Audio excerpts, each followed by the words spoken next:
Welcome, everyone. Anyone new to Dharma Bumps tonight?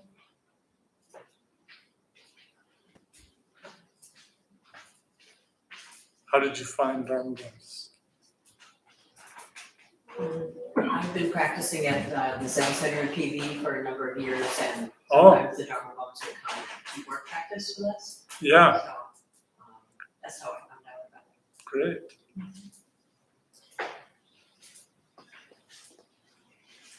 Well, we'll meditate for a few minutes while people are arriving.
Anyone new to meditation?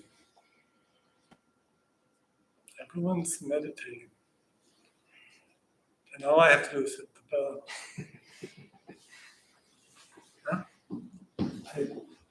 I missed.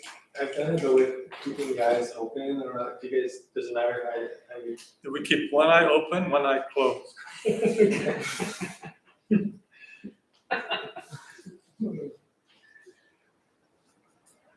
Depends how scary the movie is. If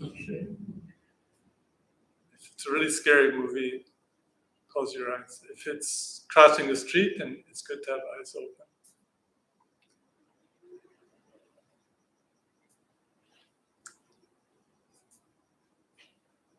Seriously, Buddhist meditation, you may be surprised, eyes are open. This is not just Zen. There are a lot of reasons for that. But basically, each person, we're all our own experiment, so try it out. But in Zen, it's like eyes are gazing like 45-degree angle, very relaxed. Gaze is really wide, so we're gazing, we're not focusing.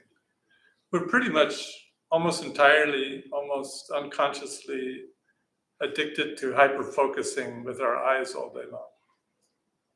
We're constantly seeing something and naming it and looking, like continuously, especially in our modern world, even more so. These things make it even 1,000 times worse. We're constantly in that mode. So meditation mode of seeing is quite different.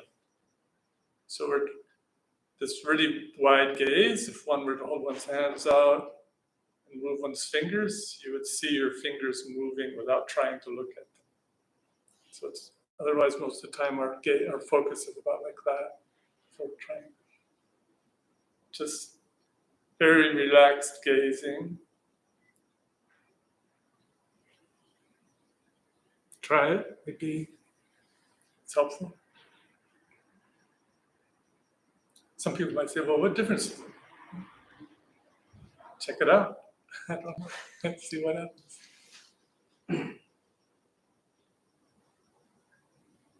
And in general, all the senses are wide open, even more open than normal, but less reactive. We're moving away from like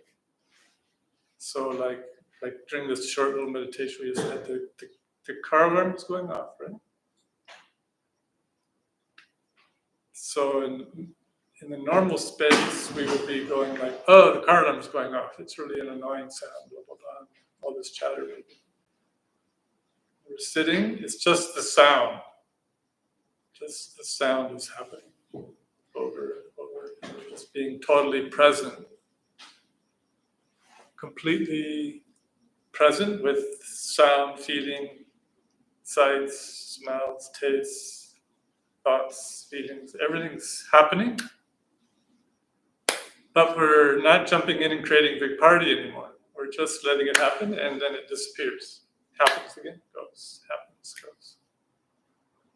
So we engage the non-reactive mind space, present time awareness, like surfing the present moment.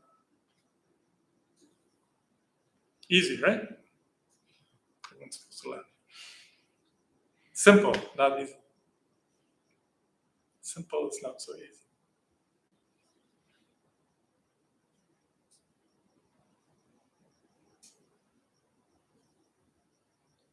So it's kind of beginning end of Zen practice, being totally present time awareness. And of course, one's sitting there, and pretty soon one's caught up in, I was talking to somebody yesterday, and I'll see them tomorrow, I'm going to do this, and it's going to be better, and right? Anyone not do that? It never happens the way we plan it either. It's really kind of funny how we just do it anyway. Or we go, oh, we have a list. Oh, I'm going to get this and this and this and this done tomorrow. And that'll make everything perfect. Well, of course, we get all that. We might even get it all done. Of course, it doesn't make everything perfect at all. It just creates a whole other list, right? It's just like, so that whole mode of thinking about past, who has a past? Anyone past? Human beings, we all have a past. But where is that past? We all project a future. It hasn't happened yet. So this tension between past and future, we have this sense of self arises. It's pretty much one big delusion. And everybody does it. Because, of course, you think, oh, I forgot about that. That changes everything. Well, it's like, didn't change anything. Or there's some such notion, right? So these things show how this sense of self is really kind of fabricated. So in this present time awareness, in the sense of Zen and Buddhist thought, this pure sense of the present opens us to sometimes they call the unborn mind, or more spacious awareness. That which was never born never dies. So you get tiny, tiny little glimpse of that occasionally.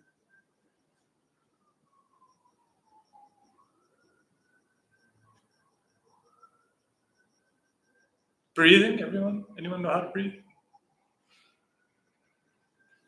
Breathing's very difficult. Really. It's weird. And like usually most meditation, follow your breathing. Everyone has that. Follow breathing. We're not supposed to chase the breathing, like follow breathing. So following breathing really means to be totally present in our body, breathing, and awareness. These three things are inseparable. Really get very relaxed, and the quality of being present in our body, breathing, and awareness together. Breathing is from our deep belly breathing, very relaxed. Full breathing, totally inhaling. Inhale everything, like that sound of the siren, everything. We're inhaling everything and then exhaling everything.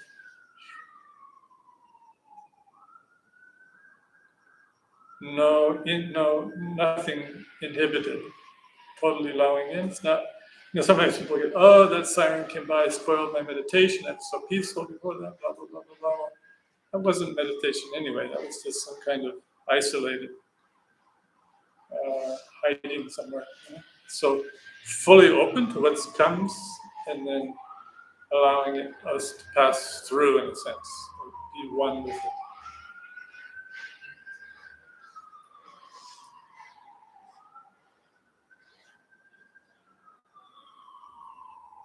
Any comment, question?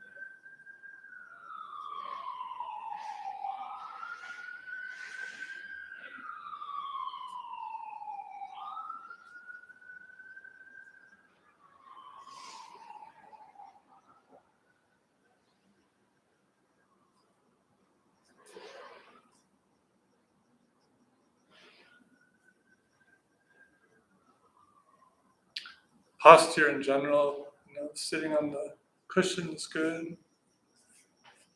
Sitting in a chair, you want to make sure your stomach can still be relaxed and breathe deeply. It's a little harder in a chair, I think. It can work.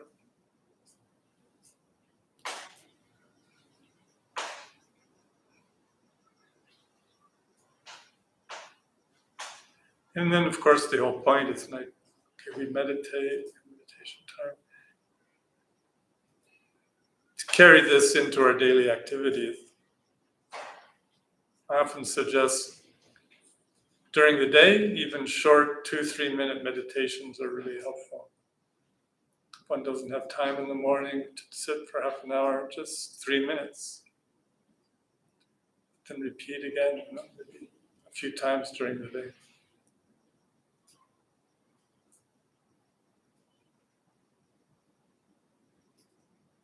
So we'll sit again for a few minutes.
So everyone having a good ride?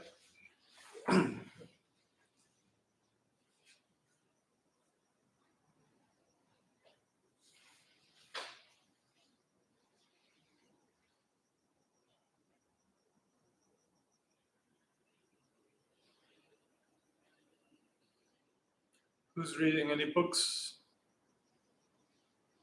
Buddhist books, meditation books, Zen books? Yeah. Still working on the Rinzai way. Oh yeah. It's helpful. Specific techniques are spelled out very well. Yeah. Roshi's good at that part. Very concise. Yeah. It's called The Way of Rinzai Zen by Meiro Roshi.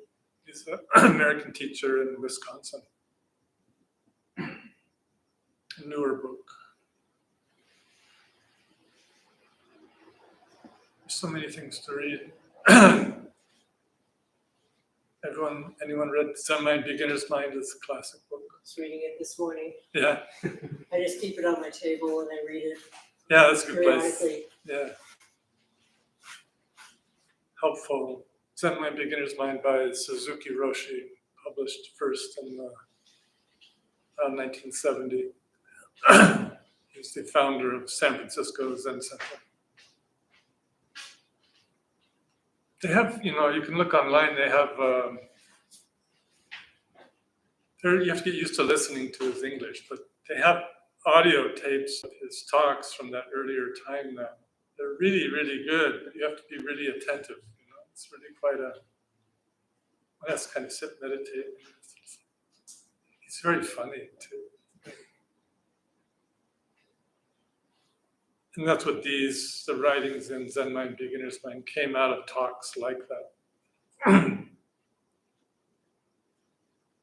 his English is really actually excellent. I mean, I think he taught English or something in Japan, I forget. And that the meaning of the use of words is really, really great. But sometimes his, syntax and the way he throws things together is a little unusual.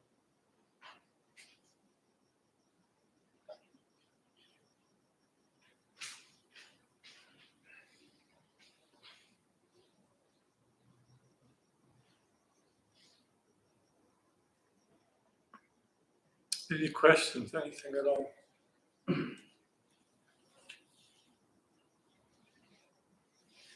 Yeah. What's the importance of reading sutras? Sutras.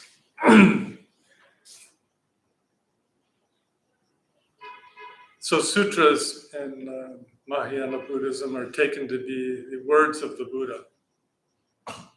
So there's many famous sutras like Diamond Sutra are as important as Zen, Lankavatara Sutra. Avatamsaka Sutra, the Flower Adornment Sutra, is a very massive thing. All these are translated into English now. And there are many other sutras, Important sutra, the short, medium, and long versions of the Prajnaparamita Sutra or the Heart Sutra. Heart Sutra is chanted more than daily, several times a day in any Zen monastery. It's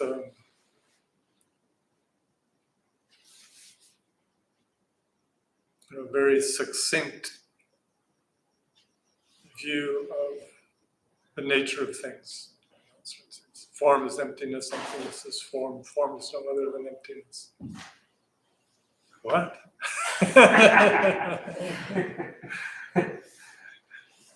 Form, and then that's of the five skandhas. So that's form, that means all aspects of reality are in this paradoxical affirmation, negation, affirmation sequence. What does that mean? Yeah, I read this stuff, doesn't mean I understand this stuff. Yeah, just keep reading it. Yeah, Just keep well, reading. hopefully that's what I'm doing.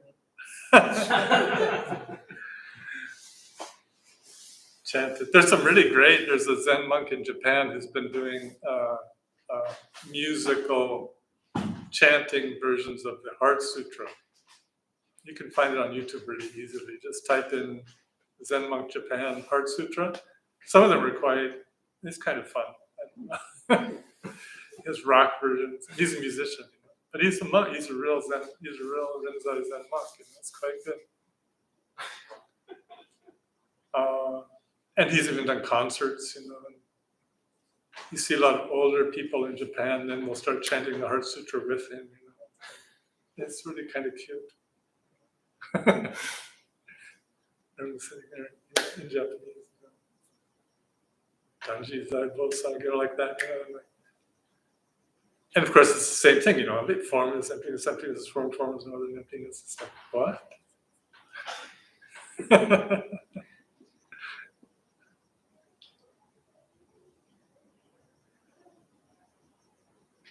More really accessible. It's usually called a sutra, even though it's the words of the Huineng, the sixth ancestor, we call it, the sixth teacher of Huineng. Usually called the Platform Sutra. It's more accessible, actually. It's really quite good and well worth reading. It's actually it's not a sutra in the sense it's not really a sutra of the words of the Buddha, it's the words of Huineng.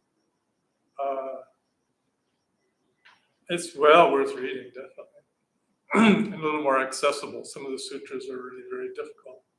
That's why mostly we're reading commentaries by teachers on these kinds of teachings.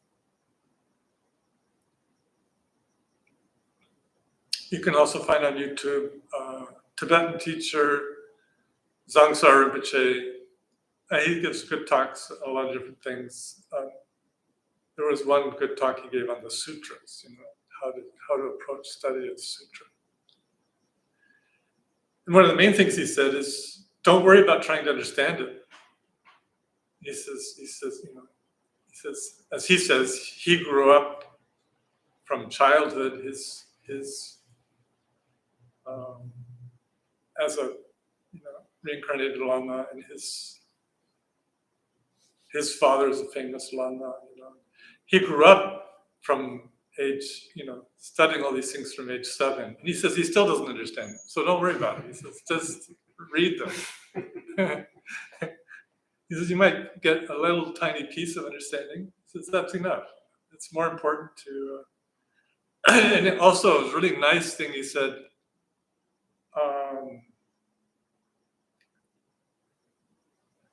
See if it feels good reading it. Don't worry about thinking about the meaning, but there makes some kind of connection. He says that's really important, and is maybe more important. Then there's some kind of a link to the meaning of this in a different kind of way than just a kind of cerebral way. So one can, enjoy listening or chanting the Heart Sutra, and things like that. There's a good Diamond Sutra is also extremely hard to understand. Really good translation and commentary. At least it's historical and language and other contexts by Red Pine. It's really great. And again, it's really good to read the Diamond Sutra. My Zen teacher always suggested read the Diamond Sutra once a year, at least. It's short, easy to read, and you can read it once a month. It make you a little.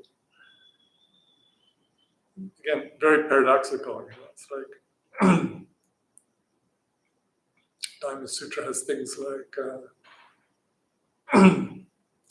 Bodhisattva vow to save all sentient beings, right?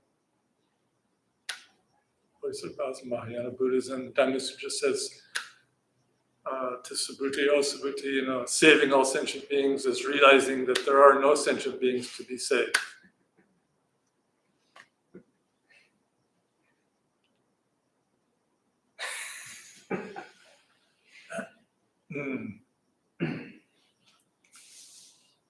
So these are good for practice. Don't get too worried about figuring them out. Short and medium Prajnaparamita Sutra.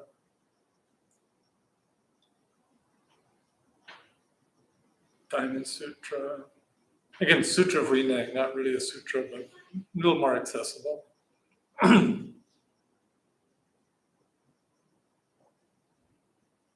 There are more commentaries on these things. There's Tibetan Dalai Lama commentary on Heart Sutra. Many things like that are helpful.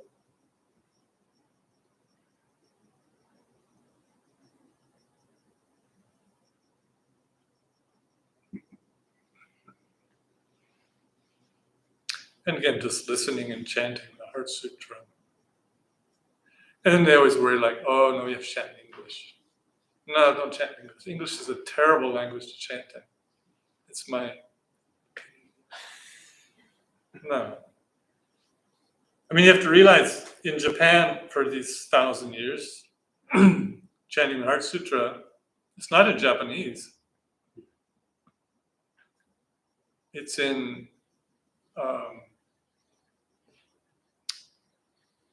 so like it begins, in Japanese, Maka Hanya Haramita Shingyo. Maka Hanya Haramita Shingyo.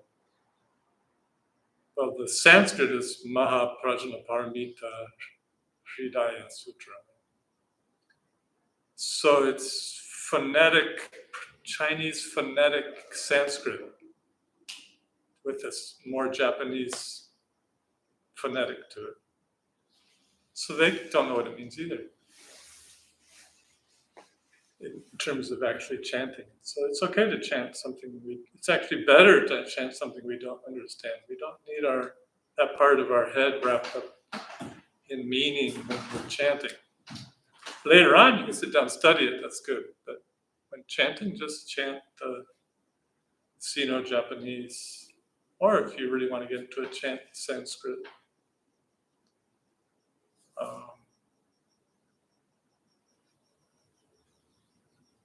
It's good for practice also.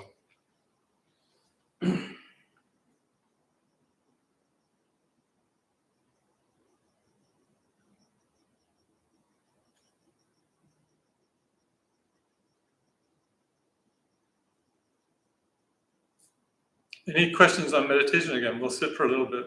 We have a little time left.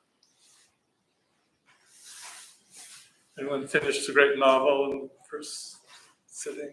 You finished it now, chapter 4, right?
Thank you for coming, Rue.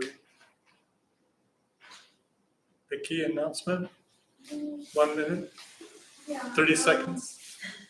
If anybody wants to stay out, close the windows, that'd be great. And then we have classes all week and they're